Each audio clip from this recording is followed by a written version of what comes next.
welcome to the Blueme podcast, the Smell the Zen podcast. We're still kind of working on the name a little bit, workshopping it here. My name is Diwa Reyes, and I'm here with Mei Xu, and I'm the founder of a wellness fragrance company called Blueme. In this podcast, I would really like to interview experts, scientists, people that have researched and focus on our sense of smell to understand how we can leverage what we learned about our sense of smell to achieve mental and physical health. So we're going to be kind of going through different experts in the field and kind of asking them about, their experience, input, and kind of where we are in the field of study of the science of smell. But for just today, we're just going to be kind of doing an introduction into what I do and what Mei does, and specifically her background in this industry with candles, fragrance, and just kind of how she ended up here doing what we're doing now. So I guess really to start, what is Blueme? So Blueme is, you say you founded Blueme. What is it, and what do you do? We have utilized fragrances that has been proven to create certain benefits, such as lavenders, such as rose, that are proven to calm people. And we use those research findings to develop a collection of fragrances that we call wellness fragrances. So rather than just a sandalwood, we pair the sandalwood so that it creates a sense of calm. With osmanthus, for example, we paired eucalyptus with a type of citrus so that it helps people to focus.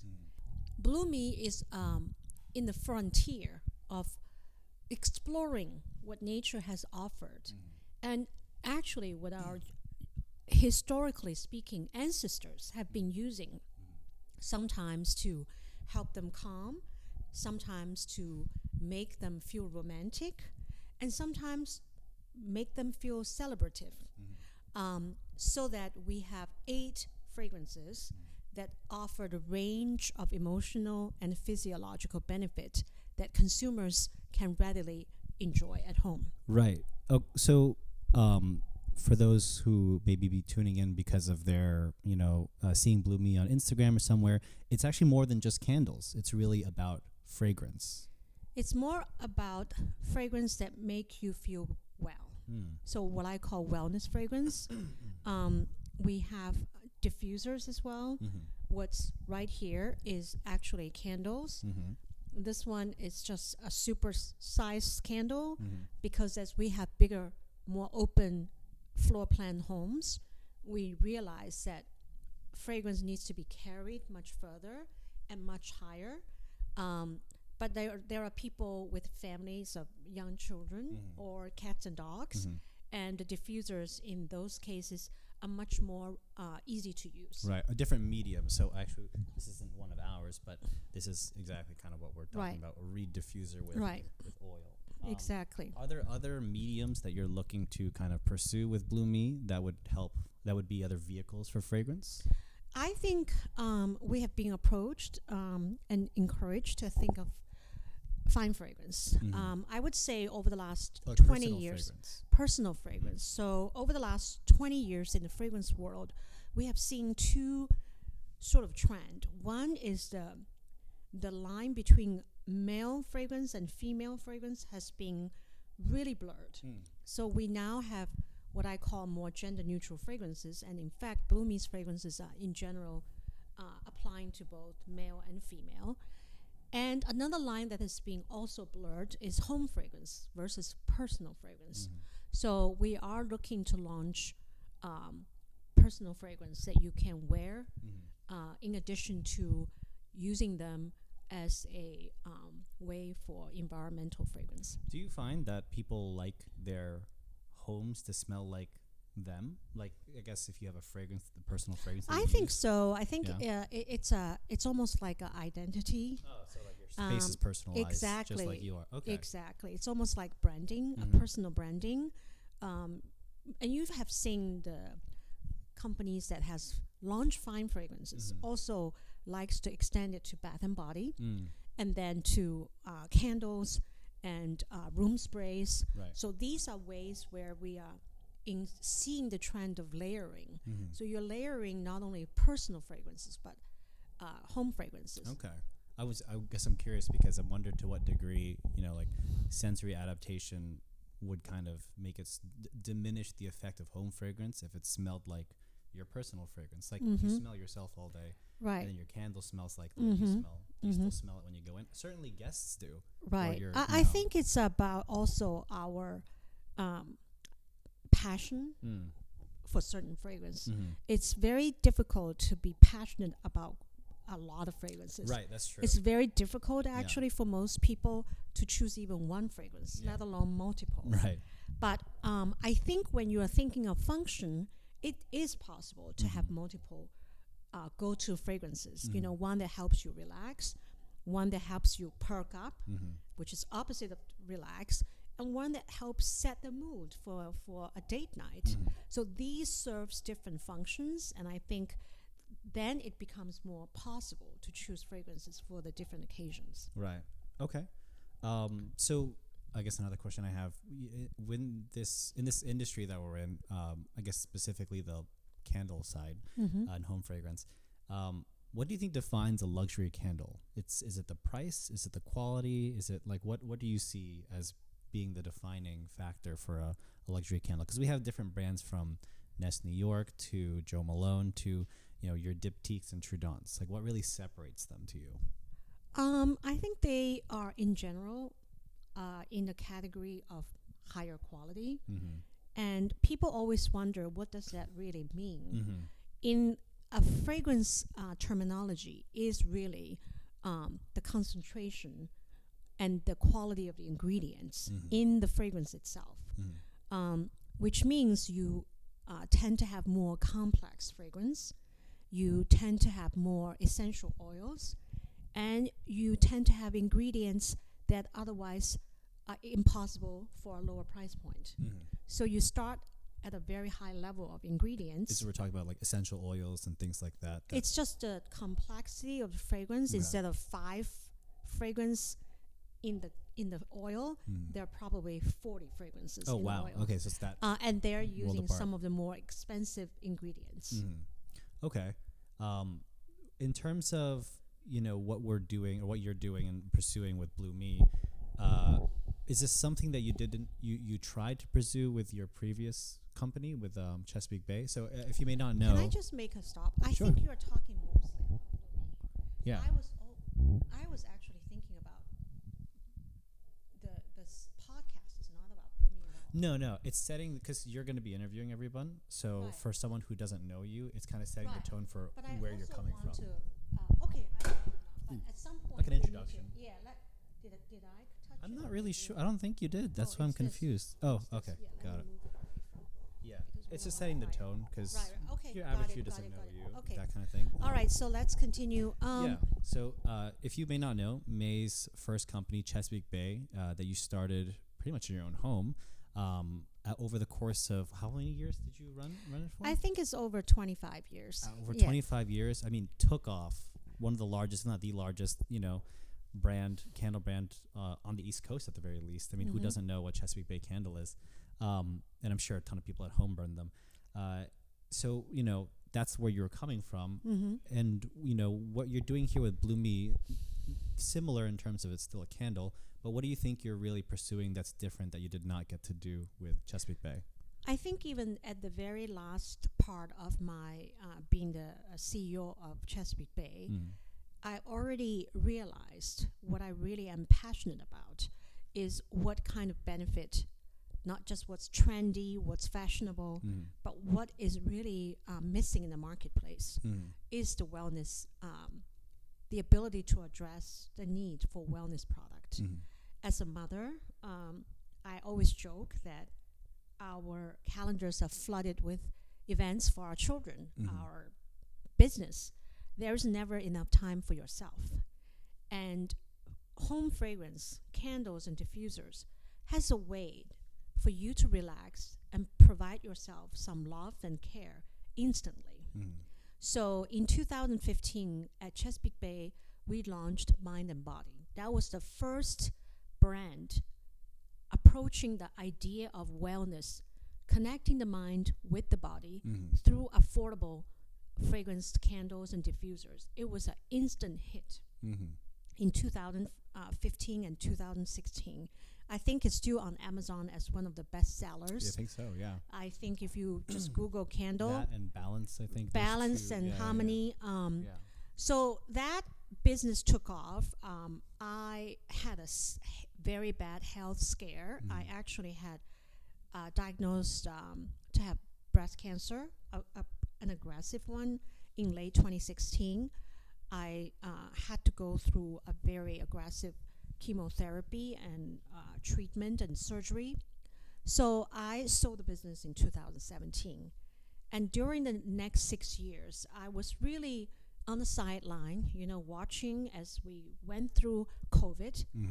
We went through lockdowns and families are isolated. And one of the things I noticed is that's when even men started to burn candles. I'm talking about my husband, Alessandro, who has never burned candles, who started because I have all these leftover candles that I was burning with a little bit, maybe 2-3 hours of burn left. And he would collect all of them to start burning them. And before you know it, he got used to it. Right. He started asking me, what other candles can I burn? Because it really calms him. As soon as he went into his office on the 3rd floor, and everybody's telling me now they're buying the candles from Target, they're buying from Amazon. That's the one thing they like to burn instead of on the weekend only. But interestingly, just as COVID unleashed a new set of awareness that our sense of smell is not just good for us to have for eating, smelling good fragrances, it's actually an indication of health. Okay. That when we cannot smell, that means we have COVID. Right. Right, yeah. Do you remember that? I personally had experience with the sense of smell loss when I got COVID early in, 2020. So yes, it's not something I ever considered being possible, but it is jarring to say the least because you can't taste anything. And even when you do get some of the senses back, things taste different and kind of somewhat permanently for some people. So yes, I never even considered the science of smell as being a field until COVID. So I think definitely hitting like a right spot that everyone can kind of relate to, especially after the last couple of years. And I think what's really sort of almost shouting at me is the amount of curiosity coming from consumers and patients. I'm sure you all have a friends or family that has lost sense of smell for a relatively long time. Yeah. And I'm sure you also have friends who probably have not overcome that, even today. The truth is, it's very difficult to imagine, but there's no standardized test to say that you have lost sense of smell or not. It's completely self-discovery, self-reporting. And also there hasn't been any medication that is effectively addressed the sense of smell loss. Right. That one, that's that part. The fact that there's no, even that I've heard of it, like experimental medicines to help bring that back, that anyone was being administered. It's just interesting. It's like they never even considered the possibility that people could lose their sense of smell, which is and then you also then consider the fact that if you have cancer in the brain and you have to go through surgeries, it's possible because of that you would lose some sense of smell or all of it. Or when you go through chemotherapy with brain cancer, most likely you will lose sense of smell. Or trauma. If you're in a car accident and your nose and the front of your brain was involved in that accident, you could lose sense of smell. I met a young lady at an event recently. She was 12 when she was a gymnastic. And she had a fall over the beam. She hasn't been able to smell since. Oh, man. And not to mention those who was born without a sense of smell. Right. There are people who never smelled anything. What kind of population size are we talking here for people who have that kind of experience growing up?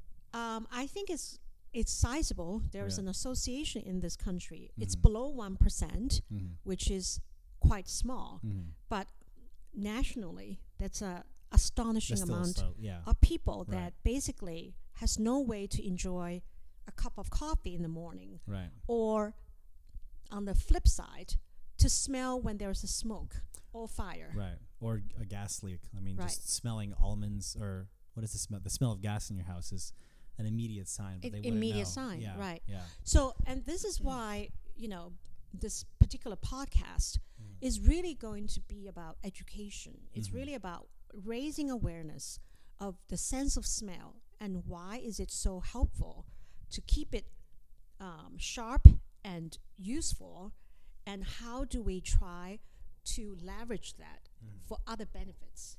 Yeah. In terms of, the size of the population of people that this affects being quite small, I imagine the number of experts you can even speak to who study this is also quite small as well. Is that? It's not a big size, but it's growing. Recently, National Institute of Health launched the first Center for Smell, National Center for Smell and Taste. The goal is to put more coordinated study and research on the sense, which after COVID, more and more community members of the science world realize that we need to collaborate because sense of smell is actually pretty complicated, right? It has to do with biology, chemistry, it has to do with medicine and neurology. There are so many different disciplines that have to work together to really understand the functions and the reasons why human sense of smell has evolved to where it is today, Right. and how to best utilize it.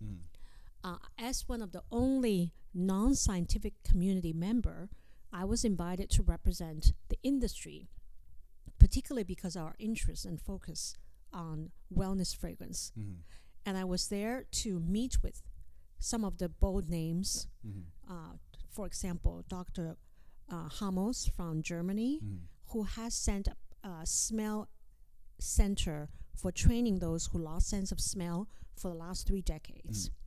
Doctors in University of Pennsylvania, in the neuroscience department of Harvard, in University of Colorado. So we have pockets of research and labs, and now it's time to organize them along with the ear, nose doctors at Johns Hopkins, at other institutes, so that we would be able to immediately share data and hopefully find some ways to improve the care for those who has started to lose sense of smell. So is it something that's more, I guess, chemical and biological that you need medicine to fix, or is it like a sense you can train to be better, like a sommelier's sense, like training their sense of taste and smell for identifying a wine or something? Is this something you can do like therapeutically or through therapy to get to improve and fix? I think the answer is both. I think there are definitely treatment that is not so much about the sense of smell, but it's the infection or the virus that impede the ability to smell. I think one of the things we want to talk about is the anatomy of your sense of smell. What does your smell olfactory bulb look like? And how does virus interact with the proteins and the cells that contribute to the sense of smell? Right. I would leave that to the doctors and the scientists, but there are treatments to take care of the infections or the viruses, so that just like COVID, after the antibiotics, you can recover for those who has temporary loss of sense of smell. For those who has declining ability to smell, it's oftentimes related also to aging. And this is a very exciting time to talk about aging and relationship with sense of smell.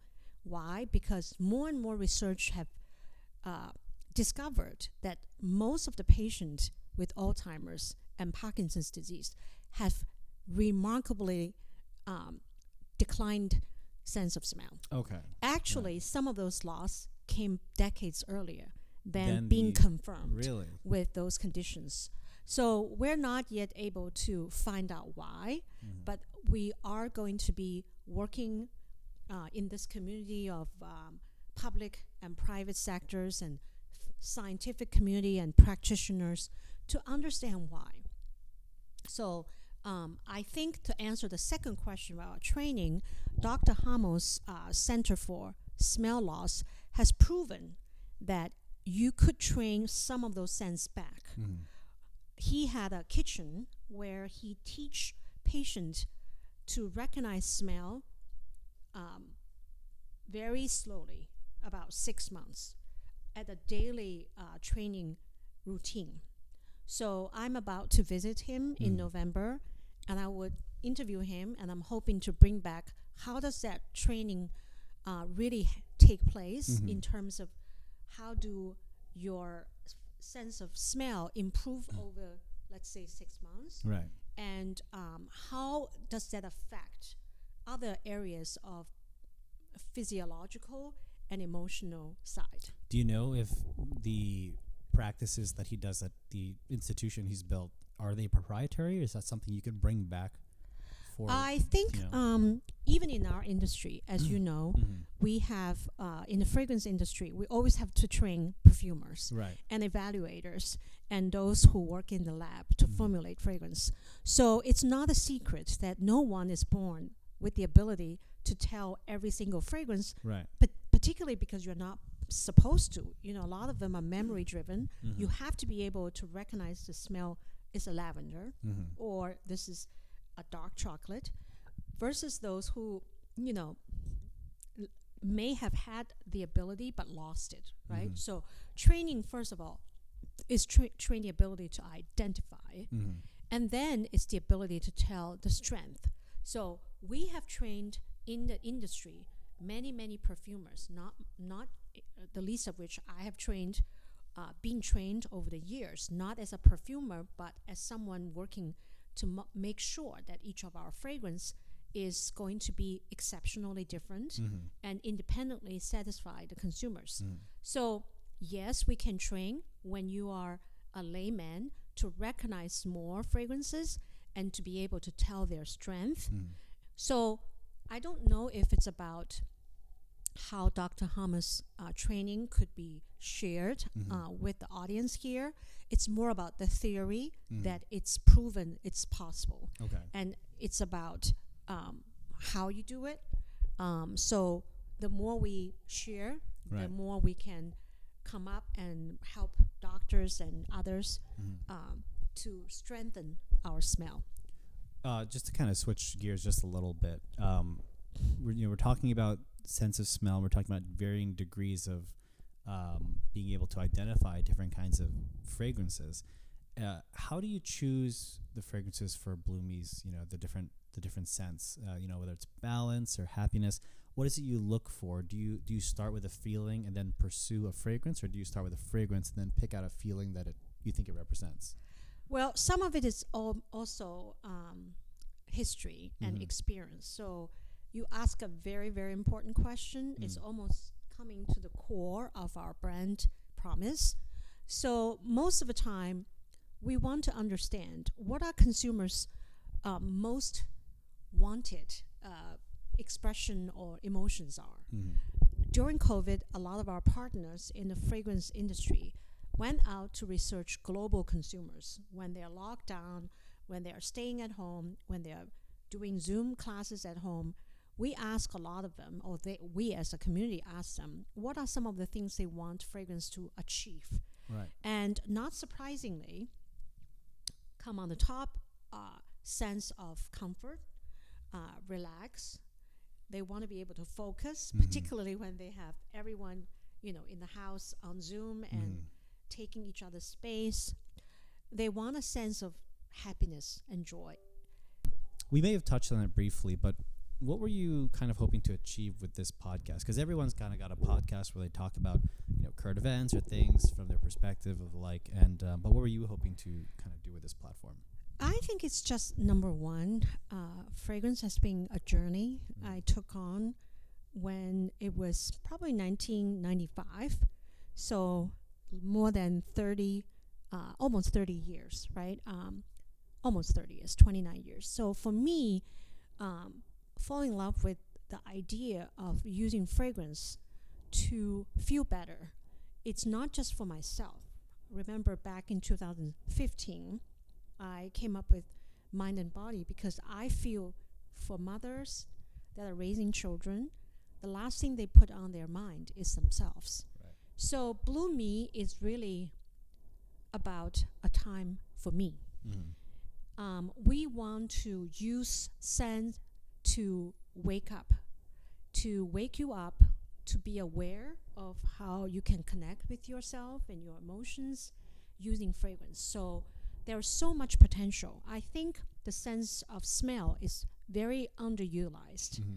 The more we know about it, the more we can leverage it to our benefit, in addition to other medical interventions or food. Right. I think this is another way for a holistic approach to health. Yeah, I mean, if you think of the senses, it's definitely the most complex of the five senses. I mean, sight is just variations of light going through your eyes. Sound is just vibrations of the air. But smell, we're talking different particles from all kinds of things. So, yeah, I never really thought, I guess no one ever really thinks about studying the sense or the complexities of the sense of smell. So that's well, you are touching something very interesting. Apparently, before COVID, there was a sort of census taken about how do you rank the importance of your senses. And I think consistently the sense of smell is always ranked very low. Bottom, yeah. But interestingly, the sense that has the most genes that are connected to it, which means it has the most genes that is focused on that sense. It's not vision, which is 50. The genes that connected us to our sense of hearing is also around 50. But our olfactory, our sense of smell and taste, is more than 300. I mean, that doesn't surprise me just because of how, I mean, I don't think if you ask anyone what a smell is and how, with our basic rudimentary knowledge of like what molecules are, it's like, what's smell even? And how does that even make it doesn't, I can't even comprehend what it is. So it is actually very interesting. Crazy. When you think about sound, you talk about the vibrations and the wave. The air, right. When you think about vision, is the color interacting with your retina, iris, your vision senses. So with our fragrance, we actually are in contact physically with the molecule. The molecule of the scent, fragrances, aromas, smell, odor, they actually are light. They come inside of noses. And inside our nose, we have proteins that are receptors. And each of those proteins sends signals up through our frontal corset and cortex, and they started to process. And there is vibration also. There's brain activities going on to actually search and process what that fragrance is about. That's why when you smell something, it's never as simple as, oh, it's good or it's bad. It's usually, oh, it reminds me of something. It makes me feel something. Right. Because it's very much connected with our emotion and with our memory. Right. So that's the science of smell that is so complex. That's why we say when you talk about sense of smell, you always have to think of neurology. You have to think about chemistry, biology, physiology, and medicine. Right. So all of these things will be involved. I can't wait to interview some of the scientists in this area and understand better from them the structure of our brain and our olfactory bulb. How do they interact with the rest of our functions? Right. Yeah. There's so much about it that I just don't know. So you talked about really quick or briefly that you started on this journey of fragrance 30 years ago.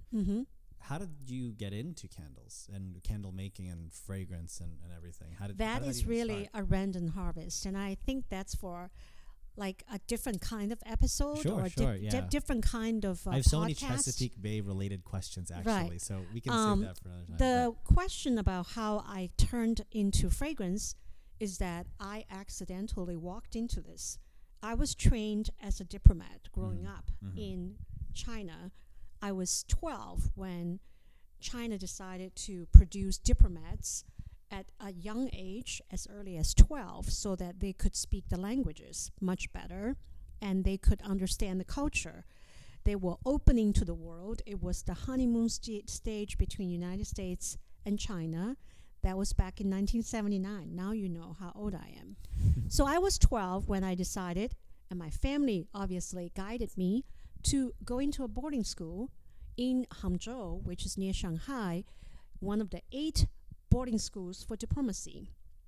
And I was focusing on English, American studies, literature for 6 years.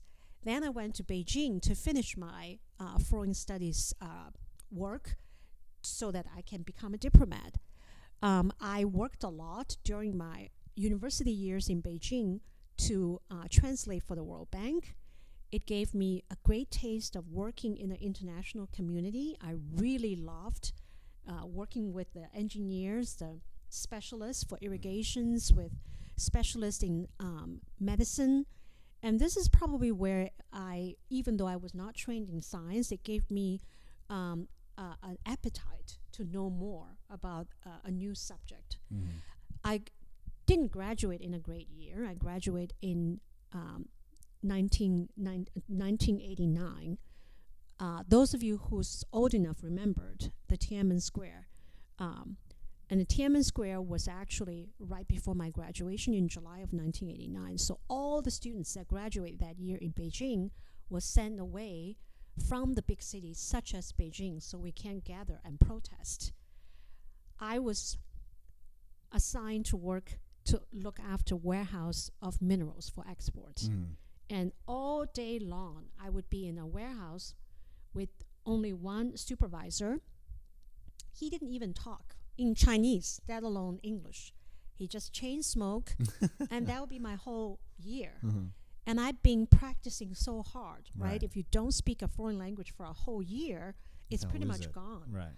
So I was miserable. I was away from my boyfriend, which I dated many years in Beijing.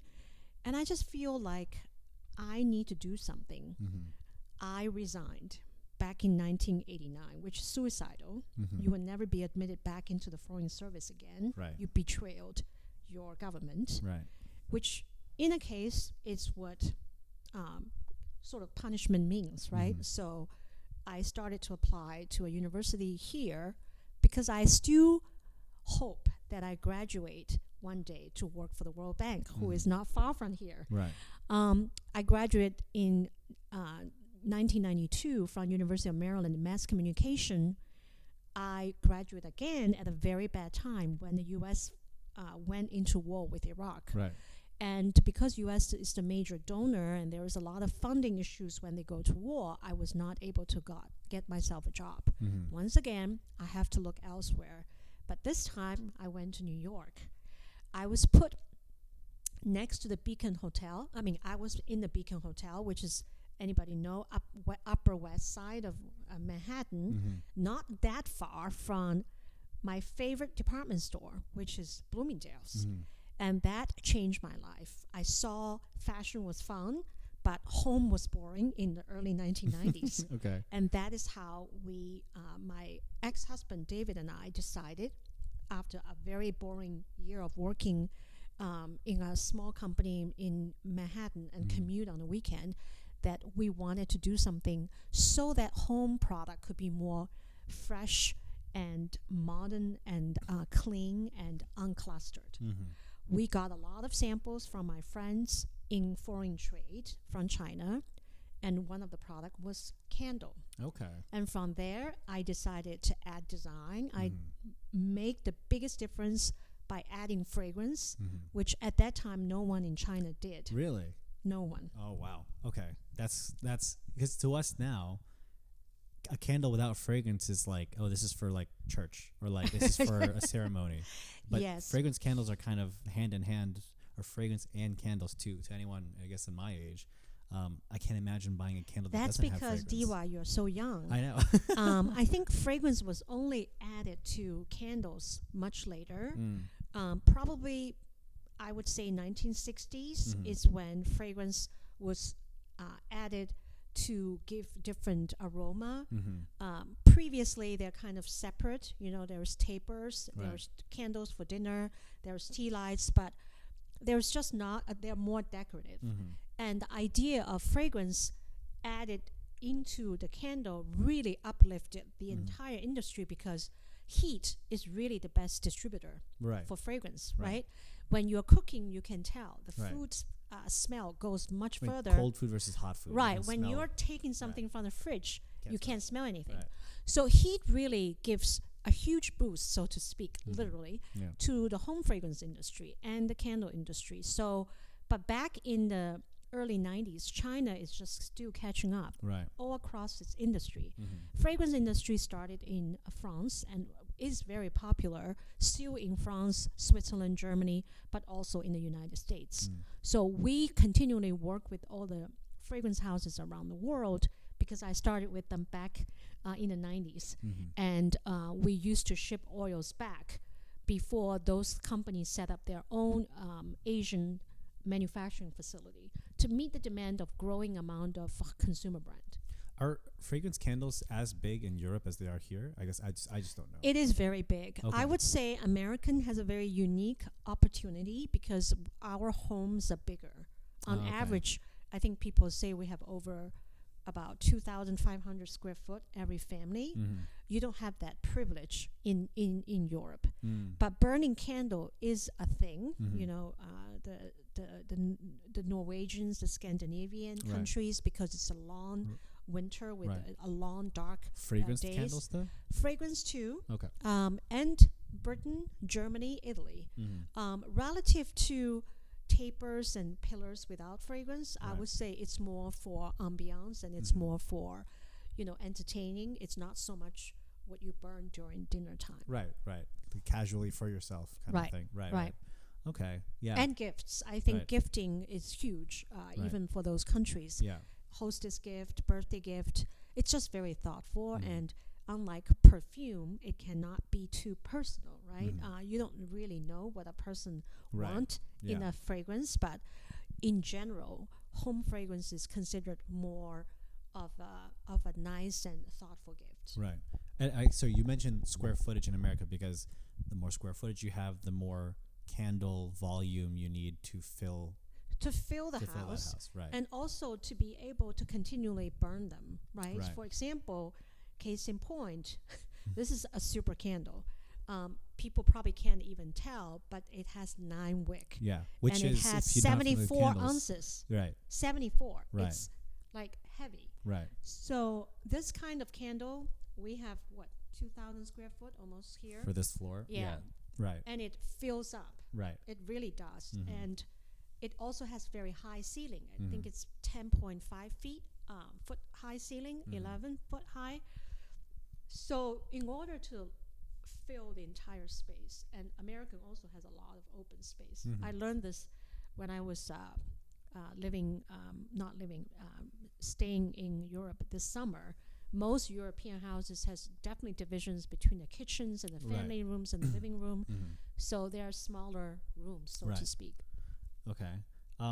One thing that's so noticeable is the medium and the material that you choose for the Blueme candles. I mean, everyone knows, pretty much every brand uses glass to some way, shape, or form, colored or wrapped in some kind of decoration. But you went the opposite direction. You went with a medium that you can't see through. Right. And it's ceramic. Right. And it's very minimalist, plain, very, just very minimalist. Like, what was your inspiration for this, and why did you decide to go against the grain in that regard? I mean, your baobabs and nests of the world use such a big, loud candle, glass, glass right, candle, with so much color and decoration. But why did you decide to go against the grain? Well, I think everyone has their design aesthetics, and I applaud what they have done for the industry. Everyone has a voice. What I have always been attracted to back in the 90s was a minimalist style. But as I age, as I return sometimes to Asia, I really wanted to express my heritage. I was brought up near a Buddhist temple, and I was very much in love with the philosophy that nature is not perfect. And because it's not perfect, it is beautiful. That in its imperfectness, we can find beauty in everything from a broken ceramic to a damaged branch, if only we look at it with a different set of eyes. Right. And if only we put in our effort. In other words, it's actually a way of looking at yourself, right? If we accept ourselves and accept others with flaws, the world could be a much better place. So I designed this with a lot of speckles on the texture. It mimic fossils and stones and rocks in nature. Right. And no two are alike, and they are definitely not perfect. And this is reminding us that this teaching that we are not perfect, and it's in imperfectness we find beauty, is the philosophy behind the design. And obviously, I also like ceramic. As you know, it's one of the oldest materials human use. Right. Yeah. And it takes 1/3 of the energy to produce than, let's say, glass. On top of that, don't you see, with 9-wick burning, it's not hot. No, It's I not mean, gonna. you can pick this up. Yeah, you can pick it safely. up, move it, Right. and without burning yourself. Right. But most importantly, we designed this so that you can see it's a big surface, so that you can see the light. And when we finish use this, I wouldn't need to throw it into the garbage like millions of other dirty candle jars. Right. We are the first company that come up with a refill that can actually go right in, and you can even experience different fragrances. Right. You have it for all the sizes also. I have it in all 5 sizes. Right. And even for the votives. So our thought is sustainability through and through. It's not an afterthought. It's how we think, how we come up with this collection, and it's part of how we design. Yeah, I mean, honestly, that sustainability aspect is personally my favorite. You know, when I'm, in the few events that I've gone to, Right. it's the first way I approach it. And I know, Right. For you, the journey of the importance of fragrance, the science behind the fragrance, and how it makes you feel is Right. certainly what speaks to you the most. But for Right. me, it's the sustainability aspect. And I'm glad that, Yeah. because I think I remember when my children, Alex and Michael, grew up, and I remember they always tried to educate me not to throw things in the wrong bin, Right. because they are so wired to take this sustainability approach. But I feel sorry for them sometimes because they don't have the tools. Right. Consumer product company never really have tools for consumers to make a choice. So here we have a choice for you. Right. You don't have to throw anything away. Right. And I'm really challenging our industry to think the same, because it's possible for a small company to do this. It's a lot of paying, and yes, you're actually selling a low price point item because you don't need to sell this again. No. You It's sell a the loss, wax inside. But Right. I think it's the right thing to do. Yeah. I mean, I've had my vessel since I've started working here, which is a little over a year ago, and I'm still using the 3 vessels because I have a medium, I have the giant, and then I Right. think I have a large one as well. And I haven't You just had to need throw to them away. you just need to continually. Right. And I don't know if you can, maybe later we can shoot some of those footages of the recandles, right?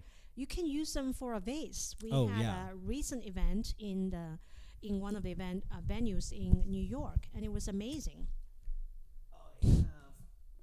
You want to show it? You can always do it later.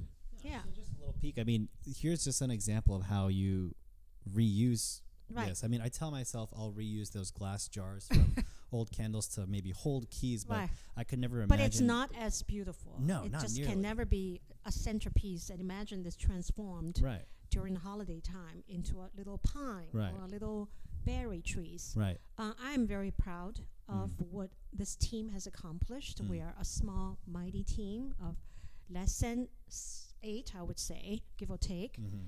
And we have started this journey really last year. Mm-hmm. And it took us a year to get where we could ship to a few stores. And we're very fortunate to be picked up by both Bloomingdale's and Saks. So we hope that more and more consumers will feel curious Mm-hmm. about our sense of smell, excited about the options to choose something that is refillable, Right. and joyfully embrace this new sort of reality that all the consumer product company can provide, Right. rather than much later. And Now, I don't even think about until now that we're talking about is when you buy like one vessel, whenever we come out with new fragrances, we always come out with refills. You don't even have to buy new a new vessel. You just No.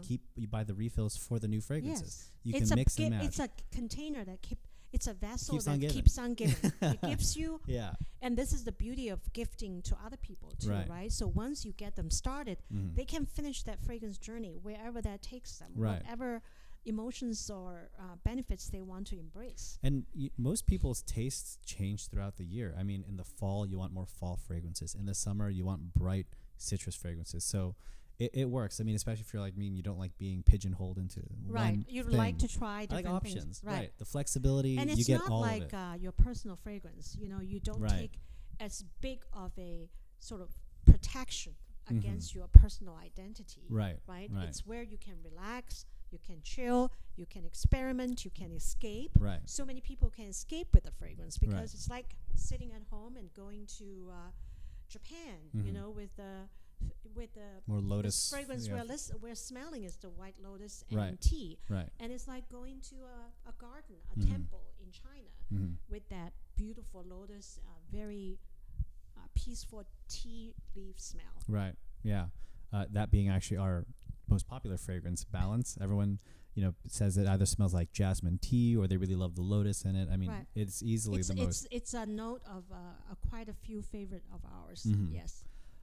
Well, you want to wrap it up there? Yes. All right. Yes. Awesome. Well, thank you very much for joining us. This has been our first episode of the Blueme Smell the Zen podcast. I think we're still kind of Just workshopping to the smell name. the Zen. Smell the Zen.